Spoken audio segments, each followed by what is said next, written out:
right, hello. I hope everyone's doing well today. Let's dig right into it. Let's talk about balancing those hormones. So, when it comes to balancing hormones, you have to really look at the whole body and not just each individual hormone. We're a whole body, we're not, individual pieces. We want to look at the whole puzzle together. So, my goal is that hopefully at the end of this, you'll at least have an understanding of why a little bit and how the hormones are so affected by so many external factors.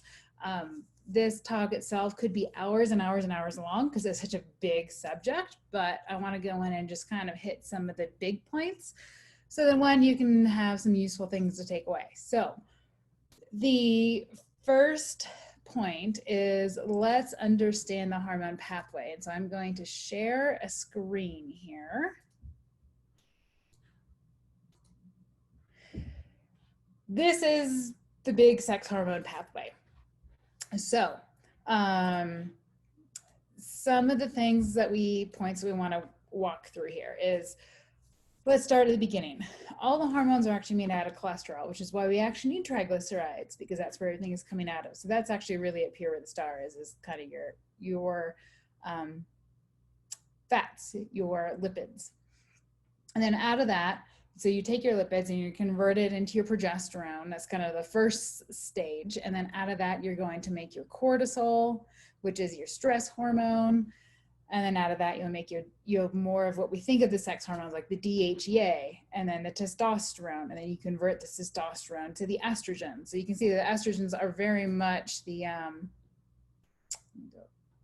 kind of the last stage in this.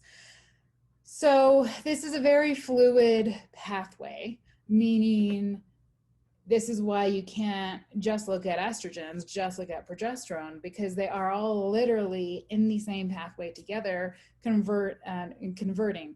Now, once you convert down this pathway, so you're in your estrogens, you can't move them back the other direction.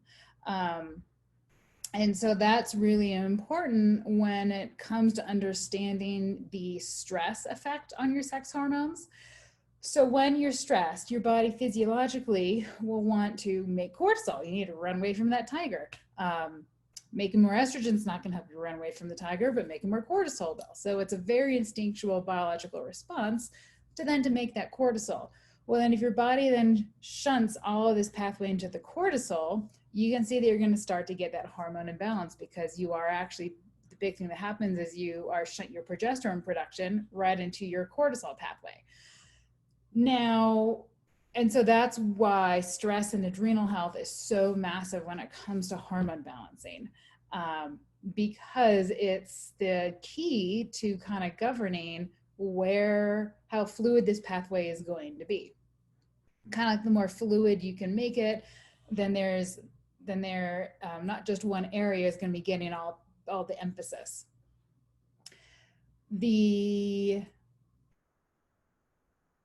Now, when you are stressed, the same hormone that increases the cortisol output is also going to be increasing your DHEA. Now you can see your DHEA is where you're going to then convert your testosterones, and then you convert your testosterones to estrogens through the whole aromatization pathway. And so when you have this big stress drive, and especially for a long period of time, it's not uncommon to be estrogen dominant in the hormone cycle, because you've upped your cortisol and you upped your DHEA, and the DHEA converted to the estrogen. But what was left behind is the progesterone. So the progesterone kind of got drained out of the bucket, and then you've made this massive estrogen response. So that's why I tend to see a lot of estrogen dominance, probably more is the predominant picture with PMS and within that cycling female cycle. The estrogen dominance will cause more of the PMS type symptoms, the breast tenderness, the clots, the moodiness, the insomnia right before the period. Now, all hormones are going to have their perfect bell curve. So if you overtreat a hormone, and you could have too much progesterone, now that's kind of much more on the rare side to see that. And I think because of that whole interplay between the adrenal and the cortisol response. But The hormones are going to be in this perfect bell curve situation where you want to get the hormones to the top of the bell curve. You're going to have symptoms if you overshoot them and you have too much of a hormone, or if you undershoot them, you have too little of a hormone. And that goes to everything from melasma to PMS. You can have symptoms in either direction of too much or too little. And this is where with the hormones, it really comes down to a sense of balance. You can't just look at one hormone in specific because it's such a dynamic, integrated pathway. Let's see, what did I want to talk about next? In terms of the hot flashes and looking at the menopause piece. So your body will so fat cells will be storing estrogen, and you could be having what we call the estrobolome happening, where the bacteria in the gut you can think about it as almost increasing your estrogen in the body because of how they're metabolizing out the hormones in the gut. So when you go through menopause, there's still other areas where you could have, think of it like you stored estrogen in the body and it'll kind of slowly release that. The adrenals will make a tiny bit as well, but then the adrenals, if they're kind of really the only thing making the small trickle of hormones at this point, if you're stressed, then you're super sensitive to those hot flashes, super sensitive to those menopausal symptoms, because this whole pathway just becomes way more reactive when there's less hormones in it with the menopause. So that's kind of the big connection with, I see time and time again, is that when a lady hits menopause, if their adrenals are not balanced, if their stress is not in control, it is like throwing kerosene on the hot flashes and the menopausal symptoms, because there's such a big connection between the adrenals and the sex hormones. So when it comes to treating the root cause of balancing hormones, well, what is the root cause? If you go straight in with the hormones, which there's a time and place to do that, because I think of that more as kind of like the lifeline. If you need to get, throw in that life preserver just to balance out, just take an edge off the hot flashes, to take an edge off the PMS, then that's where doing something more specifically with the hormones can be effective, like with giving progesterone or bioidentical estrogen, or maybe more the herbs that have those phytohormone effects. But you'll have a much higher risk of overshooting the hormones, because that's not the root cause. The root cause is the adrenal pathway. It's the stress. It's the thyroid. Thyroid affects the release of the ovarian hormones and how the hormones are metabolizing through the body. The gut. If you have an imbalance in the gut flora, the gut microbes are basically affecting how the estrogen is getting metabolized out of the body, and can actually increase your estrogen recirculation. And so the gut flora plays a huge role in your sex hormone balance. And the gut is even bigger of an area for estrogen-driven cancers, right? Because it can be recirculating that estrogen. Endometriosis, more and more research is coming out linking the gut flora to endometriosis, not just for the estrogen piece, but also because of the inflammatory immune response that happens to activate the endometrial lesions and grow them. And also melasma. I see a huge correlation with the gut, and I'm also starting to see more and more correlation of a fungal load in the gut. And maybe there's a mycotoxin mold exposure that is now playing into the melasma cases. Liver. So another root cause of sex hormone balancing is liver. So liver helps metabolize out hormones, specifically estrogens. And so the liver health is also going to be based on your gut health, because we actually know that the gut flora can improve the liver health. So again, everything is connecting in the body. And then it may kind of link back to the stress piece note here. So not only when you're stressed, not only are you deriving your estrogens and kind of dumping and lowering your progesterone, but you're also lowering, typically more often than not, you're going to kind of lower your thyroid function, like a functional hypothyroid. unless you have graves where the stress might kind of do the opposite effect. But it's also going to affect the conversion of your sex hormones through the thyroid hormone specifically. So the stress becomes such a cornerstone for balancing your hormones, because not what it's just doing to the pathway, what it's also doing to the thyroid. And then one kind of note here on prolactin and breastfeeding. I get a lot of questions from all my moms in the postpartum phase of how come I have no sex drive? There's a lot of reasons for having no sex drive. One is the insomnia and lack of sleep and the increased anxiety and mood imbalance, but the hormone prolactin that actually stimulates breast milk production suppresses your estrogen and testosterone and progesterone and everything else. So you can't have a libido or a sex drive if you don't have those other hormones. So big reason why breastfeeding moms don't want to have sex, because we don't have those other hormones. Prolactin is the dominant hormone that kind of comes in and squashes this whole pathway. Now, what do we do about this? So if we want to balance our hormones, where do we start? I always like starting with the diet. So the diet that tends to balance the hormones is going to be about more in the lines of 70-ish% your veggies, colorful, dark greens, getting the rainbow. You also want to be making sure you're getting plenty of good fats, because remember, fats are feeding this whole cycle. So nuts, seeds, olive oil, coconut oil, avocados, making sure that you're balancing your blood sugar, because a balanced blood sugar relaxes the adrenals. If your blood sugar is doing this whole roller coaster thing throughout the day, that actually drives your your physiological stress response, and is going to affect your sex hormones. Cutting out sugar, processed foods, just literally cleaning up the quality of the diet is a huge thing for balancing sex hormones, and cutting out any food reactions, sensitivities. Now, note on that, caffeine. So if you're gonna have coffee, black tea, a caffeine drink in the morning before you actually eat any food, what is it doing? It's just driving this cortisol response.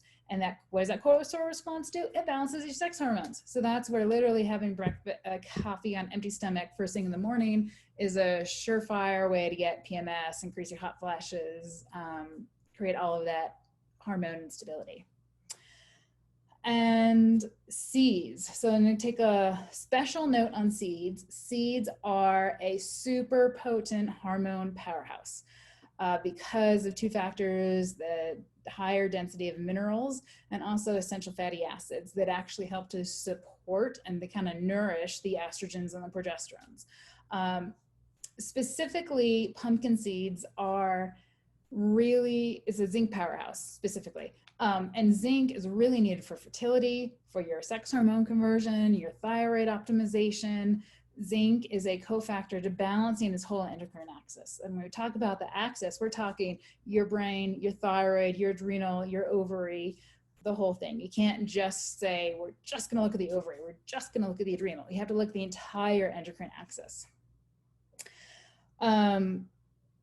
So recap on the diet: cleaning it up, making sure you're getting a variety of colorful, dark leafy greens, colorful veggies, making sure you're getting your good fats, clean proteins, limiting the sugars, getting your nutrient-dense food is key. Stress, like we talked about, because stress destabilizes the whole hormone pathway. Working on managing stress and doing that self-care piece. So everyone is exposed to stress. It's just how we process it. Now that can be its own lecture and go back to nature versus nurture, and how were we shown to process stress as a kid? How were we given tools throughout our life to start to process stress, or were we just basically internalizing it the whole time? When you internalize that stress, that's when we start to see those physiological issues coming from the stress, whether it's oftentimes we're internalizing it to the gut because the gut is highly innervated. And so stress will just shut down the gut completely. But just making a note of where do we feel it? Where do we feel that physical tension? And one of the best things that we can do for our kids is just to help them talk about stress, talk about mental health, get them to start to try different techniques to work through stress, so they have a bucket of things that you can pull from, because there's multiple different ways to get to the top of the mountain for managing stress, and different ones work for different people, whether it's exercise or meditation or deep breathing or yoga or coloring. But being thoughtful about what actually really helps with your stress response and not just turns your brain off, because a lot of people go to TV, but that just shuts their brain off. They're not really addressing the stress, they're just choosing a distraction for it. We don't want a distraction. We want you to actually work through the stress, release it, kind of come to terms with it. So it's very hard. You have to be vulnerable to yourself and open to letting yourself be uncomfortable with those emotions that are triggering the stress, and then understanding why they're triggering your stress, and then how can you work through that and release it so that you're not internalizing it and carrying it around with you. And there's part of that challenge is also there's certain sights, smells, sounds that can trigger our stress response. So you don't quite understand maybe until later that your subconscious got triggered because of something subtle that happened throughout the day. It doesn't necessarily have to be this big stressful event.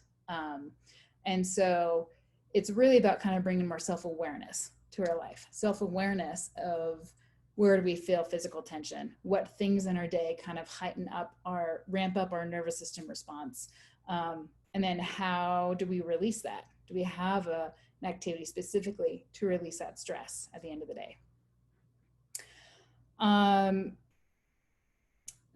So specifically in terms of more supplements or herbs or stuff that I want to talk about, is kind of the core to start is the adrenals, because the adrenals are the cheerleaders for this and the balancing of this entire sex hormone pathway. And I say they're the cheerleaders because of how they are affecting estrogen dominance, the balance between estrogen, progesterone, and all of the effects that they have. So I always like starting with adrenal support. So ashwagandha is one of my favorites. It's Indian ginseng. All the ginsengs will have kind of different effects in terms of what ones are going to be more stimulatory versus more grounding. So the ashwagandha I like a lot because it's more of like a calming adrenal adaptogen. So you'll find ashwagandha in energizing formulas and sleep formulas. Most of the patients will be more of like a calming, energizing herb. About 10% of patients knock them out and they find it's the best sleep aid they've ever taken. And everyone just responds differently to it, but majority will kind of be more that calming, energizing feeling. So it supports the adrenals, but then it also increases GABA, which is a big time anti-anxiety neurotransmitter in the brain. It also improves the thyroid conversion, so you get better conversion to your active thyroid hormones. And it also helps produce milk, so increases milk supply in a breastfeeding mama. So it's one of my favorite things for supporting and stabilizing this whole steroid pathway. And we really want to think about it as like we're stabilizing the pathway, right? We can kind of get into trouble if we drive one fraction of this pathway too much. We want to stabilize it. And that's where these adrenal herbs are really helpful, because if you stabilize the adrenals, then you kind of stabilize the pathway. Rhodiola is another great ginseng. It's going to be a little bit more on the stimulatory side. But 70% of patients will kind of find it's a good overall balancer, stabilizer to this pathway. 30% may find it's a little bit too stimulating. And I say stimulating mentally, maybe feel irritable. Sometimes the ginsengs, ginsengs are powerful herbs, and if it's too stimulatory, you'll get a little bit too much of like a heat response in the body. And specifically Panax. Panax ginseng is probably the most stimulatory ginseng. It's really good for giving patients who have kind of more of that overall hotter physical outlook, persona. Kind of hard to describe what I mean by that hotter, but it's like they're driving more on that adrenaline, like their body is running hotter. So I usually like to balance it with like an ashwagandha to kind of balance out the temperature of the herb, or like an eleuthero. Eleuthero is another Siberian ginseng, and that's going to be more of a cooling, and so it's going to be more calming. And so even just within the ginseng class of herbs, you can do blends of a more stimulating versus a more calming, and do a lot of customization there.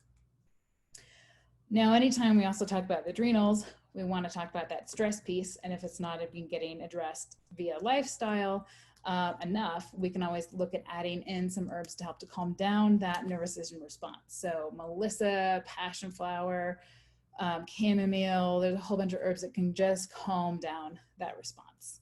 And even if you're still doing the lifestyle, I find that bumping in those herbs can just help facilitate all of the good work that you're doing on your end and that you're trying to do. Because it's a process to teach our brain how to be comfortable doing this lifestyle stuff. I'm still working on it. I'm still trying to teach my brain how to release adrenaline. I love adrenaline. I live on it. And I don't bungee jump anymore or skydive anymore, but I've definitely find other ways to hit my adrenaline rush, and my brain loves it, but I know that I can't stay there, right? It's not healthy to stay in that adrenaline drive. You need to come down, you need to relax, you need to repair. So moving on from the herbs, kind of a couple more big notes to really stabilize this pathway: B vitamins. Not everyone can handle the B vitamins because they hit the genetic pathway, and if there is genetic backups, then it's like the genetic pathway, I think it was like a gutter. We want the leaves to be flowing through it. We don't want there to be jams and clogs in the gutter system.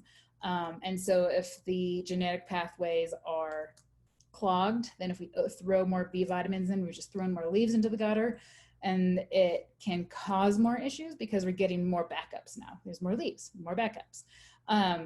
But B complex can really help because it's improving liver metabolism of estrogens. It's specifically helping estrogen through the COMT genetic enzyme. It's improving that hormone metabolism. So B vitamins can do a lot. Just if you don't do well with B vitamins, it's probably going back to the genetic pathways of you're not able to move it all the way, the leaves all the way through the gutter. You're having some clutter points. And then of course, probably my third, I try and like to keep the like supplement or additive things to 3, is a probiotic. Fix the gut flora. The gut flora is the foundation for the body. The gut plays a huge role in not only just in your immune system and absorption and assimilation of your nutrients that you need to help this whole pathway, but you need to fix that estrobolome if it is happening, because otherwise you're just going to constantly be trying to get all these extra estrogens out, but then the core of the estrogen issue is the gut. So the gut is huge. So I'll stop sharing here. So that was kind of a quick crash course in balancing sex hormones. Let me know if you have any questions. I'll hang out here for a little bit. Again, this lecture could literally be months and months and months, but I hope that provided at least a little bit of some clarity. And what I can do is I can upload that steroid pathway sheet for those of you that have not seen it before. I'll just make a little mental note.